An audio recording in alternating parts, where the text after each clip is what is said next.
ভারতের একটি গণমাধ্যমে বারবার বলা হচ্ছে বাংলাদেশের সাবেক প্রধানমন্ত্রী শেখ হাসিনা ভারতের দিল্লিতে গ্রেপ্তার হয়েছেন। তারা একটি ভিডিও বার্তাও প্রকাশ করছে।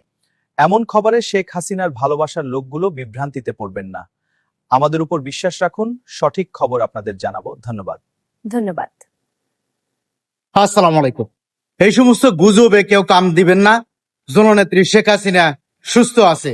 বট বাহিনী, বিরোধী বাহিনী, স্বাধীনতা বিরোধী বাহিনী, তারা একটা কুচক্র মহল জননেত্রী শেখ হাসিনার একটা ভিডিওকে ফাঁস করে বলছে জননেত্রী শেখ হাসিনা নাকি উনি ভারতে গ্রেপ্তার হয়েছে।